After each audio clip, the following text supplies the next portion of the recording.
Esses processos magmáticos, ou ígneos, né? Magmático é sinônimo de ígneo, né?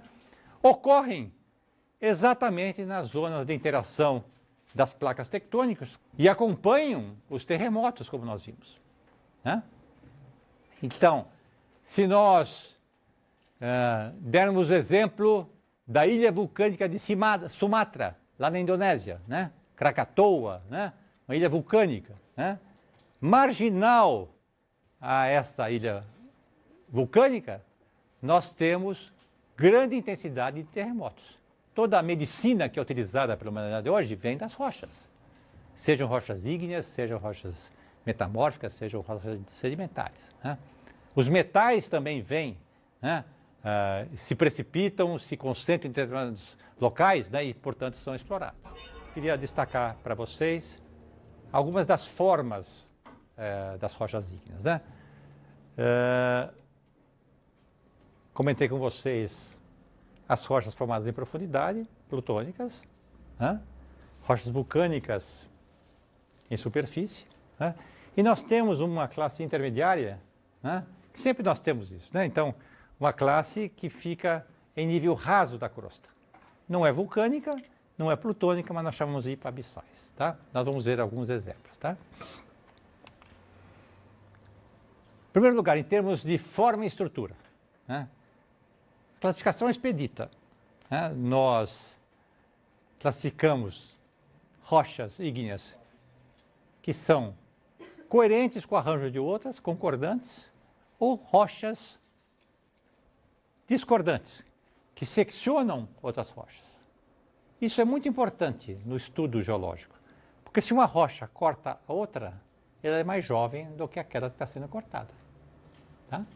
Isso vai nos permitir estabelecer uma sequência de eventos. Ou seja, uma rocha ígnea cortando outra rocha significa que ela é mais jovem do que aquela que está sendo cortada. Nós temos várias formas. Dike, né, é um termo muito comum que a gente utiliza, que é uma rocha ígnea que vai cortar uma outra. O nek, que é também uma rocha intrusiva, e rochas de grandes dimensões, que nós chamamos de batólitos, geralmente rochas graníticas, estão cortando a crosta, né? São intrusivas, né? Plutônicas. E rochas concordantes são, este é muito comum, o sil e o lacólito. Nós veremos então aqui alguns desses exemplos. Vejam essa rocha escura cortando esta aqui. Como é que a gente sabe que está cortando? Essa rocha tem uma estrutura desse tipo e esta aqui está invadindo, né? Este é um dike, uma rocha intrusiva. Sil, uma rocha concordante intrusiva, né? Olha a estrutura da rocha anterior, olha, horizontalizada, e esta aqui, uma rocha ígnea, né? Invadiu esta outra rocha. Ela é mais jovem do que o pacote que está sendo invadido, né? Esse é um croquis que está no Decifrando a Terra também, mostrando as várias formas. Os diques, que são intrusivos, né, cortando as camadas, né? Olha um outro dique aqui, né? Esse conduto, olha um sil aqui, olha, o magma subiu por aqui e se cristalizou concordantemente com as camadas. Rocha intrusiva concordante, né? Olha um derrame aqui, a parte superficial. Qual a importância da gente estudar essas formas? Eu posso estudar a cronologia das rochas. Vejam, esta rocha aqui, o dique está cortando essas aqui. Ela é mais antiga do que esta, né? Este dique corta esta aqui. Ele é mais novo do que este. E assim vai. Eu posso estabelecer uma cronologia relativa, né, das rochas. Eu posso refinar isso datando minerais dessas rochas, aí eu sei exatamente quando se formou esse material. Olha o batólito como é uma coisa gigantesca, né? São grandes massas cristalizadas em profundidade, são rochas plutônicas, e eventualmente isso chega à superfície, não porque isso aqui soergue, mas na verdade porque a erosão raspa todo esse material, né, no tempo, séculos e assim por diante, e aí eu vou ter esta rocha aparecendo em profundidade. Agora, eu gostaria de destacar particularmente o tema vulcanismo por várias razões. É um tema apaixonante, né? Palpitante, né? E que não se restringe ao nosso planeta. Havaí, Marte, né? Monte Olimpo. Isto aqui, ó, é a escalinha, é 100 quilômetros. Base desse vulcão, 600 quilômetros. Daqui a Presidente Prudente. Apenas isso. 24 quilômetros de altura. Então imaginem, né, a quantidade de magma que foi expelida para criar um vulcão de 24 quilômetros de altura. Os mais altos vulcões da Terra têm 6 a 7 quilômetros. Diferença, não? Não só em Marte, mas a Lua cheia. A gente observa a Lua cheia, né? Zonas altas, cravejadas por crateras, né? Essas crateras não são vulcânicas, mas são registros de impactos de meteoritos que atingiram o limiar do sistema solar, os blocos, os planetas em formação. A Terra também foi cravejada por meteoritos, só que a dinâmica terrestre apagou esse registro, a maior parte desse registro, pela sua dinâmica. A Lua, ao contrário, corpo menor, a sua evolução geológica concluiu em cerca de, talvez, 400 milhões de anos, e está aí registrado, então, inerte, né? Está registrado aí essa grande quantidade de crateras. Mas eu queria mostrar para vocês, particularmente essas zonas cinzas, que são os mare, né? Que são enormes áreas de derrames vulcânicos, de apenas 3,2 bilhões de anos, né? Muito antigos. Opa, então o vulcanismo não é só aquele que forma vulcões. Nós podemos ter fissuras e o magma chega à superfície e se derrama, né? Então, isso é muito importante. Não precisa ter cone vulcânico. Se a gente tem lavas chegando à superfície, elas podem se derramar sem criar o cone vulcânico. Este é um desenho, então, clássico de um cone vulcânico. E a gente classifica esses produtos. Bom, já conhecemos o magma, né? Quais são os 3 componentes do magma? Componente líquida, né? Sólido residual e os voláteis, certo? Né? Sabemos que esse magma pode ser viscoso ou não viscoso, composição ácida ou básica, mais sílica, menos sílica, né? E formamos o cone vulcânico. Se eu tenho explosão, magma ácido, certo? Explosivo, né? Vou criar bombas, né? Material ejetado, né? Vou ter nuvens, que nós chamamos de nuvens ardentes, né? Temperaturas aqui por causa da emulsão de gases, reações oxitérmicas, 1.300 graus. Velocidades subsônicas, quem tiver na frente já era, né? Eu posso ter lava, que é o magma que chega à superfície, lava, né? E essa lava, quando se consolida, cria uma rocha, basalto, tá? O derrame basáltico. Lava, então, é a forma do material líquido ainda que se derrama, tá?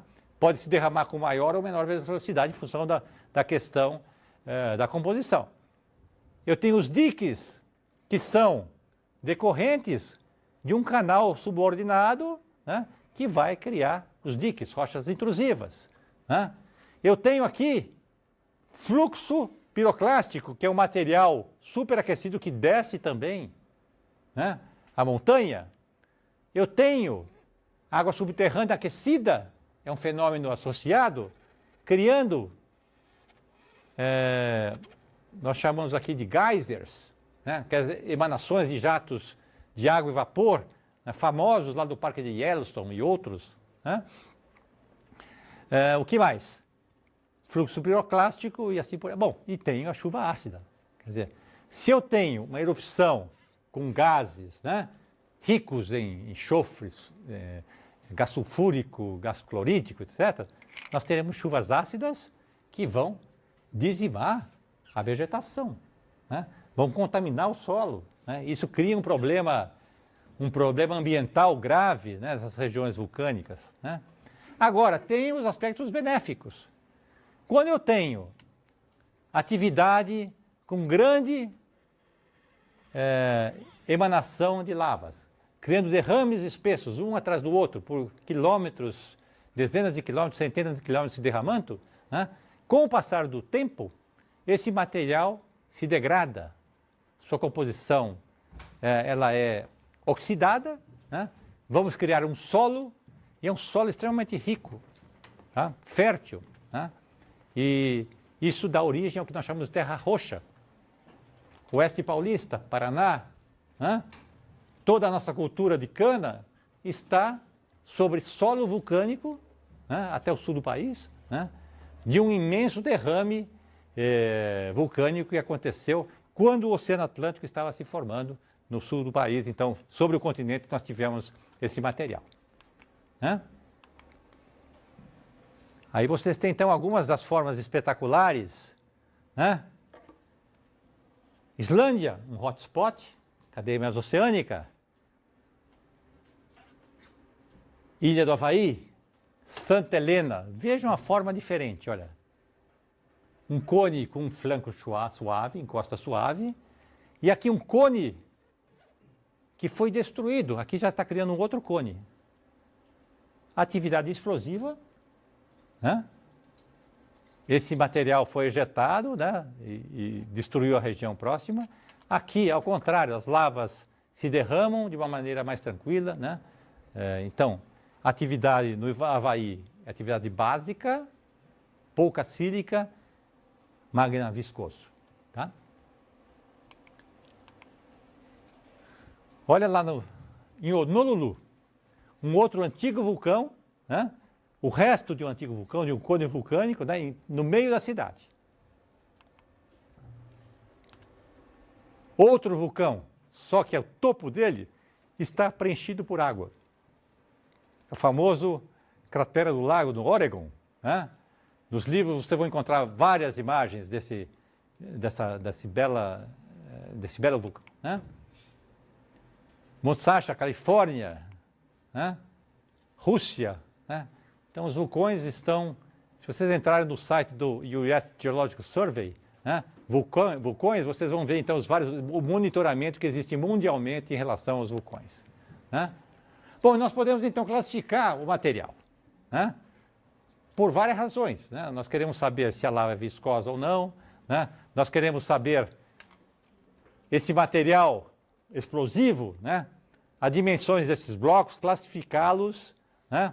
De poeira a dimensões grandes, né? E os gases, né? Nós podemos então classificar esses produtos. Então, formaremos material piroclástico, então, blocos fragmentados, cimentados numa matriz vulcânica, né? Podem ser rochas das laterais do vulcão, rochas mais antigas, né? E tudo isso, então, consolidado, material muito heterogêneo, né?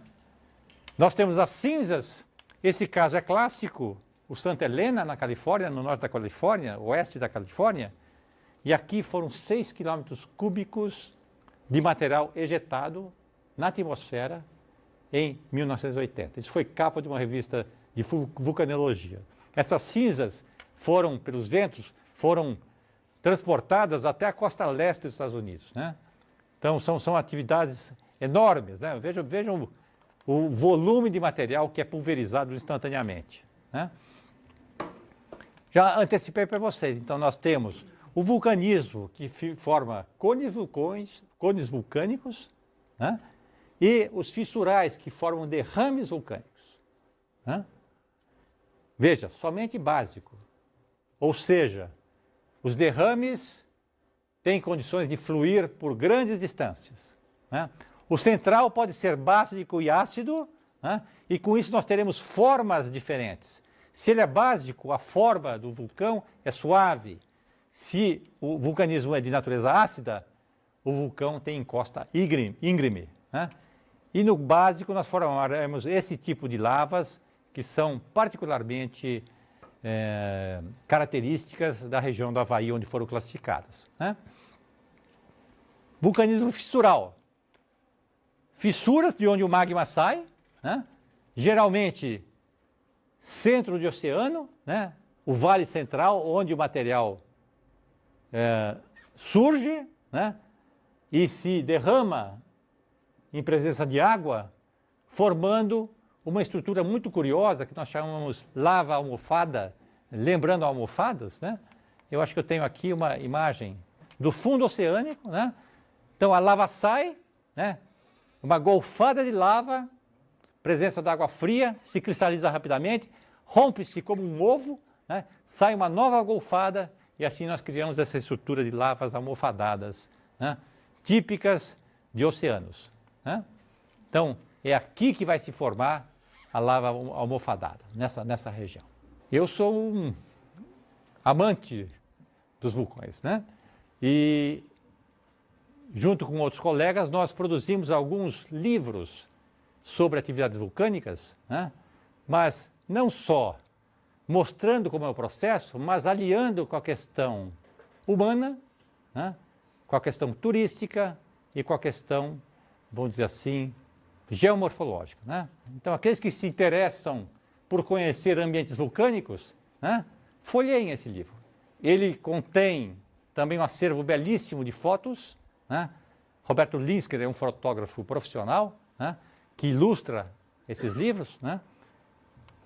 Noronha é outro, tá? Que também vale a pena vocês consultarem. Existe uma seção inicial em que a gente comenta os processos geológicos, né? O porquê da presença do vulcanismo naqueles locais e assim por diante. Né?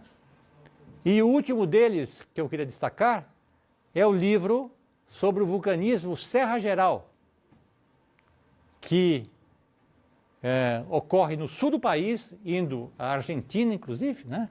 E que forma essas belíssimas paisagens clicadas pelo Roberto e que estão no livro. Né?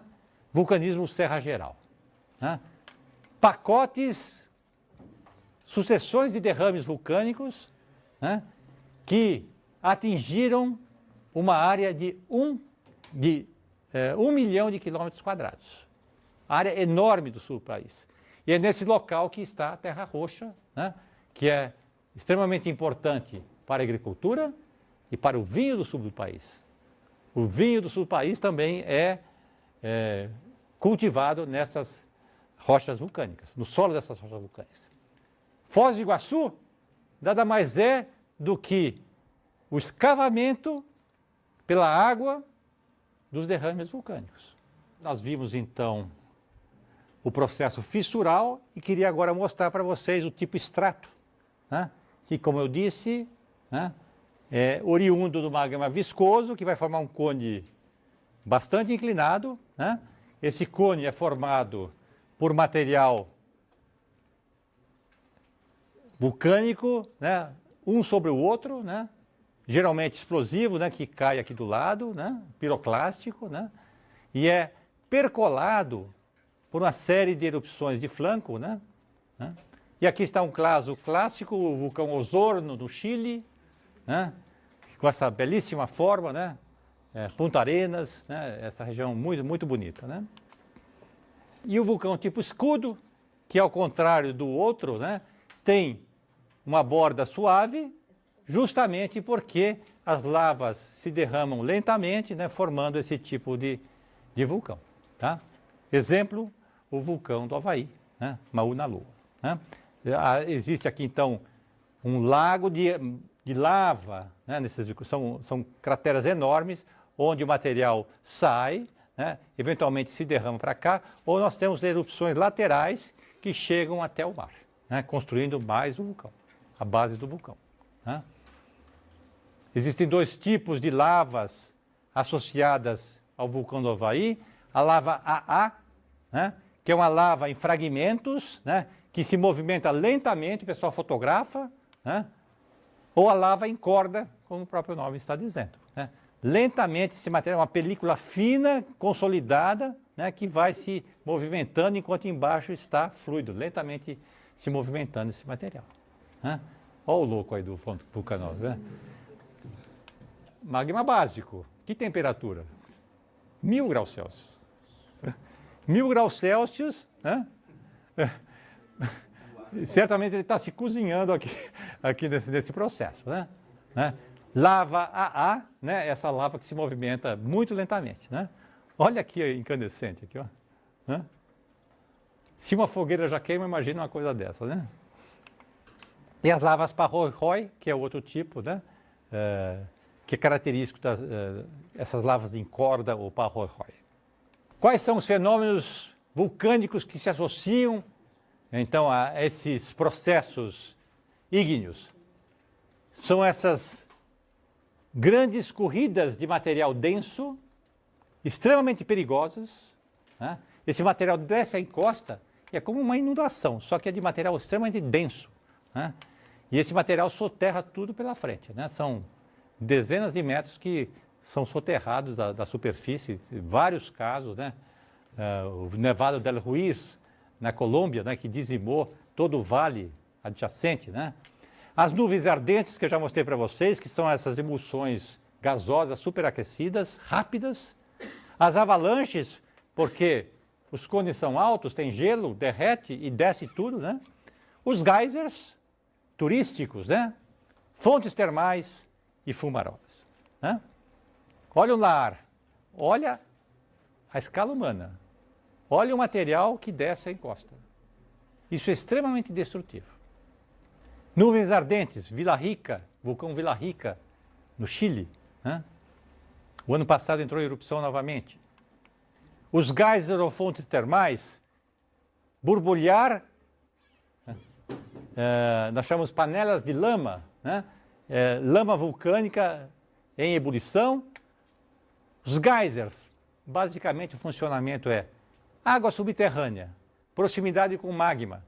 Esse material se aquece lentamente, entra em ebulição, expande o volume, jato. Isso acontece periodicamente.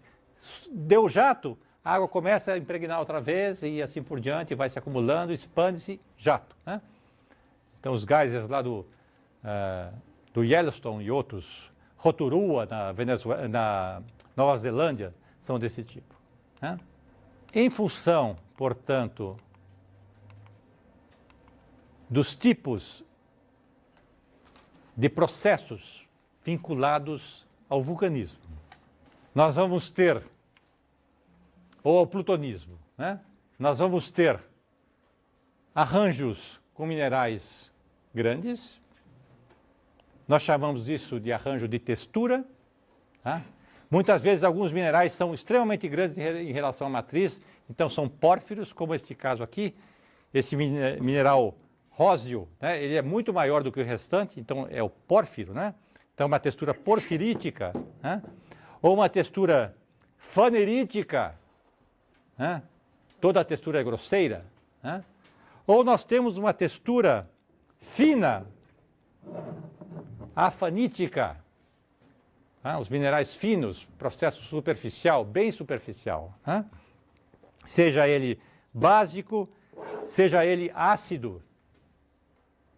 Né? Textura afanítica, significando material formado à superfície. Né? Podemos ter até, eventualmente, textura vítrea. Apenas um mineral, sílica, né? Se consolidando rapidamente. Né? E aqui nós temos, então, o caso vesicular, né? Em que eu já mostrei para vocês, né? Que são esses orifícios de onde os gases saíram. E o caso mais extremo, né? É algo que as mulheres conhecem muito, a pedra pómez. Né? Pedra pómez nada mais é do que uma rocha vulcânica extremamente rica em gases, e a rocha fica uma rocha leve, né? Muito porosa e abrasiva. Então o pessoal utiliza aí para os pés e assim por diante. Né? Tá? em função de tudo que eu falei para vocês, nós podemos classificar as rochas, né, em termos de composição química, minerais dominantes, minerais mais raros, subordinados, né, a cor, né, mais clara a mais escura, né, e as texturas. Né, e com isso nós vamos classificar as nossas rochas do extremo ácido, granito, riolito, e do extremo básico, gabbro ou basalto. Né. Tem um material muito mais raro, né, que é ultra básico, né, rico em ferromagnesianos, que nós chamamos peridotito ou comatito, mas são pouco comuns. Né. O livro, então, detalha esses aspectos da composição química, da mineralogia, do ambiente de consolidação e assim por diante. Né. Então, nós teríamos, ao final, né, dois tipos maiores de rochas ígneas, ou, portanto, rochas primárias. Né. Rochas finas, formadas em superfície, ou seja, decorrentes de processos vulcânicos, e rochas plutônicas, aquelas com textura fanerítica, né, e formadas em profundidade.